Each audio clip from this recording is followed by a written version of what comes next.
आज मध्याह्न सत्संग पूज्य परिचालक महोदय उपस्थित थिबा कर्मी अध्यक्ष भाई मानी माँ मानी छोट छोट पिला मानी समस्त को मोर प्रीति भरा राव जयगुरु आमने समस्ते जानिछे जे सत्संग उद्देश्य से नूतन संतान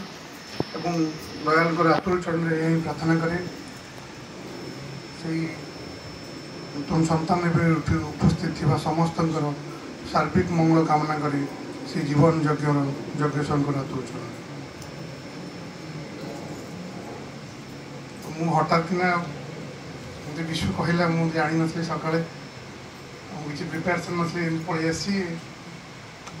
तो सेमती किसी कहबार नहीं आपण मैंने समस्ते ठाकुर विषय में बहुत किसी अवगत अच्छा आम ए गत मसरे आम डेलांग सत्संग विहार जमी अधिग्रहण उपलक्षे जाइलु आचार्य पाखु आचार्य बसते जड़े माँ आसी तार संतान विषय किसी आलोक मालिक पाखे किसी कथा से कहले से कथाटा ही कहूँ से छोट पिलाटा सुइसाइड करने चेष्टा करुच्ची एवं ता माटा कहूँ आसिक आचार्य पाखे गलाए दौड़ी दिए झूला झूला झूली करार जन्य आमार बाच्चाटा चेष्टा करी आचार्य कहते पचार तो पचार तो ना कौन कौन कर कहते ए तुई जखन झूला झूली करार जन्य चेष्टा करी तोर मार कथा मने पड़े ना तोर बाबार कथा मने पड़े ना ठाकुरेर कथा मने पड़े ना तो से पिलाटा किसी कांदी कहूँ आचार्य को आचार्य कहते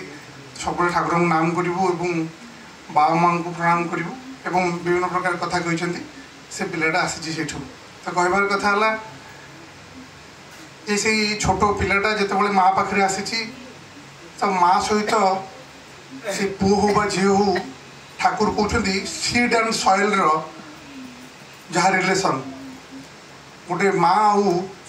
से संतान जे आसे ता मध्य से रिलेशन से गोटे सुप्रीम एफिनिटी जहाँ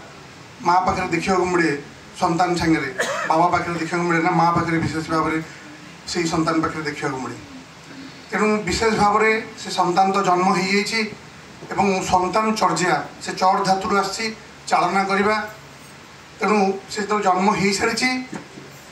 तेणु ठाकुर कहते जन्म हवा पूर्वर ही अवधारित हो सारी थाए तार मार गर्भ भितर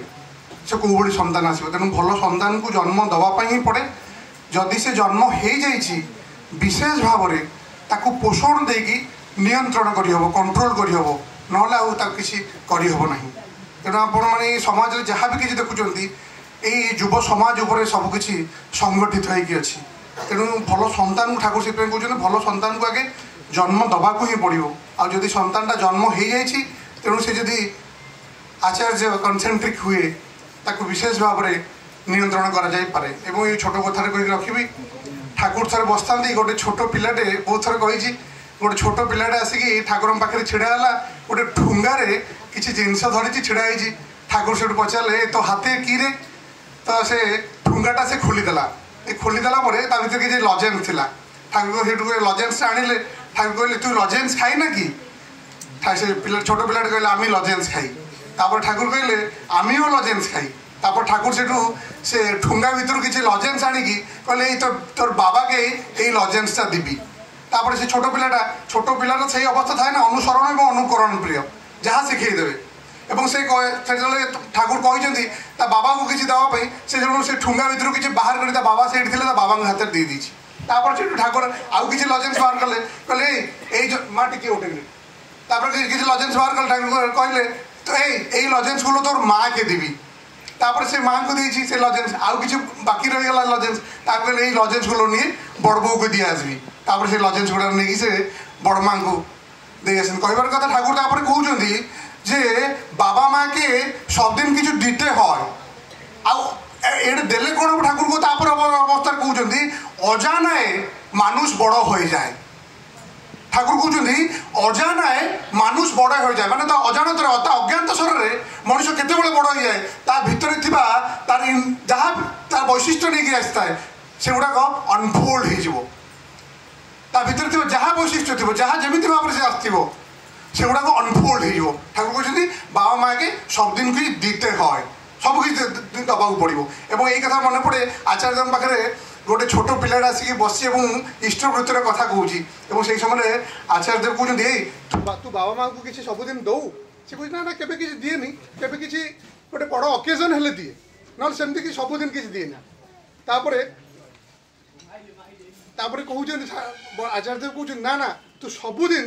ବାବା ଆଉ ମାଆଙ୍କୁ ତୋ ପାଖରେ ଯାହା କିଛି ଅଛି କିଛି ଦେବା ପାଇଁ ଚେଷ୍ଟା କରିବୁ ଆଉ ଯେଉଁଦିନ 30 ଦିନ ହେଇଯିବ ସେଦିନ ମୋ ପାଖକୁ ଆସିବୁ ଆଉ ପରବର୍ତ୍ତୀ ଅବସ୍ଥାର କଥା ସେ ଯେବେ ଆସିଛି ତା ପରବର୍ତ୍ତୀ ଅବସ୍ଥାରେ ସେ ଆଉ ଇଷ୍ଟବୃତ୍ତି ବିଷୟରେ ତାକୁ କିଛି ବୁଝେଇବାକୁ ପଡ଼ିନି ତାକୁ ଠାକୁରଙ୍କର ଇଷ୍ଟବୃତ୍ତି ବିଷୟରେ କିଛି ବୁଝେଇବାକୁ ପଡ଼ିନି ସେ ସ୍ୱତଃସ୍ଫୂର୍ତ୍ତ ଭାବରେ ସେ ସୁପ୍ରିମ୍ ଫାଦରଙ୍କ ପ୍ରତି ଯାହା ଅଫରିଂ ଯାହା ଆମେ କହୁଛେ ଇଷ୍ଟବୃତ୍ତି ସେ ବାବା ମାଆଙ୍କ ପ୍ରତି ଯେ ଅଫରିଂ ସେଇ ଆଜି ଯାହା ବି ଜଗତ ଜାଗାରେ ହେଇଛି ନା ବାବା ମାଆଙ୍କୁ ବିଶେଷ ଭାବରେ ମଣିଷ ଶୈଥଲ୍ୟତାର ସହ ଅବଜ୍ଞା କରିଛି ସେ ଅବଜ୍ଞାଟା ଯେମିତି ମଣିଷ ତାର ସେଇ ଛୋଟ ଅବସ୍ଥାରୁ ହିଁ ମାଆ ଯଦି ତାର ହାତ କରଣା ଦେଇକି ଶିଖେଇ ନ ଦିଏ ନା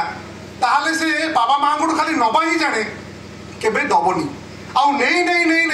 ଏଇ ଜଗତ ଜାଗାରେ ଯାହା ଯାହା ଅସୁବିଧା ଘାରିଛି ଆଜି ସେ ଠାକୁର କହୁଛନ୍ତି ମୋତେ ଦେ ସେ ଭିଟାମିନ୍ ଏମ୍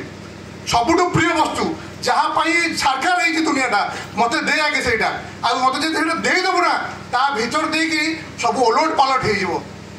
ସବୁ ଓଲଟ ପାଲଟ ହେଇଯିବ ଦେ ମୋତେ ତେଣୁ ସେ ଦବା ଭିତର ଦେଇକି ସବୁ କିଛି ହେଇଯାଏ ଦେଇକି ରଖୁଛି ବନ୍ଦେ ପୁରୁଷ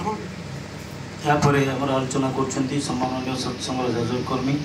क्षेत्रमोहन सर।